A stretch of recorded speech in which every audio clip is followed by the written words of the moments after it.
Hello YouTube, thank you for your time. I hope all of you are well. I had a request to chime in on this particular subject, so here we go. Oh, and for those who do not know what's going on, let me give you a little background information. We have two people, one on the left, supposedly on the left, and one on the right, definitely on the right.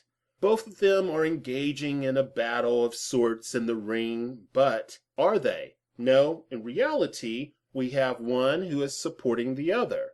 But for what reason? Well, many people, many black people that is, are fairly outraged by the comments made by the CNN anchor Don Lemon, and even more outraged by him siding with Bill O'Reilly. Definitely a person that is, in my opinion, so you can't sue me, Bill, for giving my opinion, a racist and a white supremacist.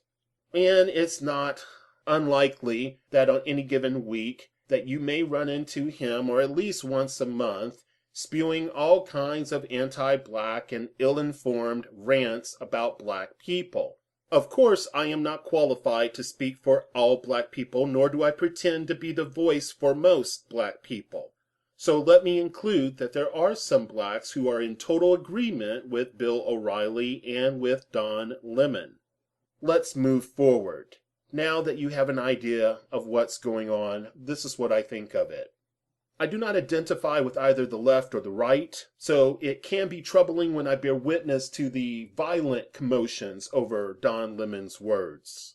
People want to emphatically state he is correct, but offer no supporting evidence. They just simply point and say, hey, it is what it is, and that's not enough.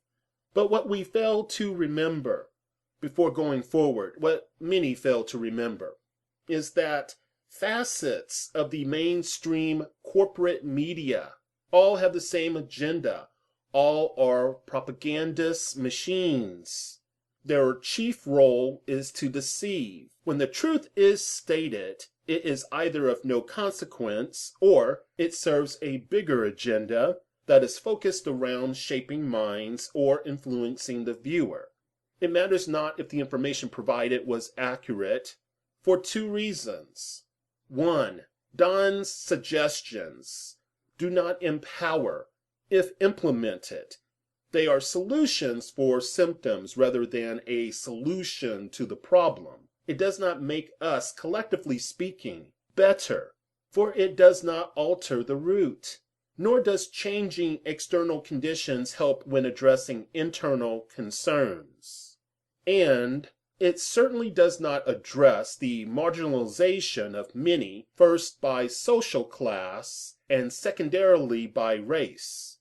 Lemon's information is a high-fiving of a man who is thought to be a symbol of what one would deem the former slave master. It does not alter, if the assessment was correct or not, reality, but it does clue you into the agenda. Bill O'Reilly is a reflection of a system of oppression. Forget that not. 2. An examination of the bulk of his career will show he has absolutely no concern about blacks. This is definitely not news. This is old hat. We understand this. His actions was nothing but an invitation to battle. And that's what some people are overlooking. It is a diversion, and it serves to rally his supporters for the upcoming elections. Anything offered by a system operative can and will be used against you for economic exploitation. Remember that. Don's plan detailing how blacks could allegedly fix the problem, therefore saving its suffering sectors, well, that's bogus. This was nothing but talking points presented in a dogmatic manner. Admittedly, it is nothing more than superficial suggestions his mother would offer to him. It will not and cannot correct one who is firmly attached to their own character flaws. It surely will not help one depart from a reportedly broken down culture. Now I invite you to imagine a flow chart and to think what I'm about to tell you. Think of it in a flowchart representation. Let's start with programming. Programming leads into no progress, which flows forward to stabilization of ignorance. This amounts to continuous control of directive behavioral patterns. And finally, we arrive at a destination where we have hypocritical praise, or entropy, or further disconnect. But all roads leads to Rome, and Rome is modern day slave mentality. What was said doesn't matter. Why? Because it does not construct anything of a practical nature. It lives within the realm of words and ideas that have yet be constructed into something that can actually help another.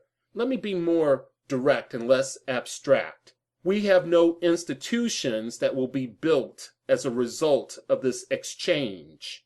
Nothing will come out of this which is practical. This is nothing but words, hopefully acting as a burden for blacks who allow themselves to become emotional regarding them. This is nothing but talk about culture. You see, where we need to be is where the action is. We need to engage in an action stage. But when we do nothing but talk, nothing happens. Don's words and Bill O'Reilly's words matters not, for blacks, speaking of descendants of slaves, have yet to decide that they will collectively reject its place, our place within this particular society, within this particular current decomposed state. Until we have decided that we're not going to take anything any longer off of anybody that can harm us, collectively speaking.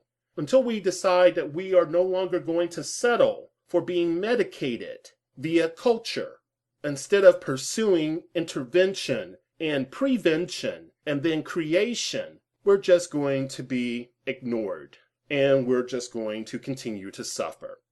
Also, Don is so disingenuous and lacks perception of that which is obscure.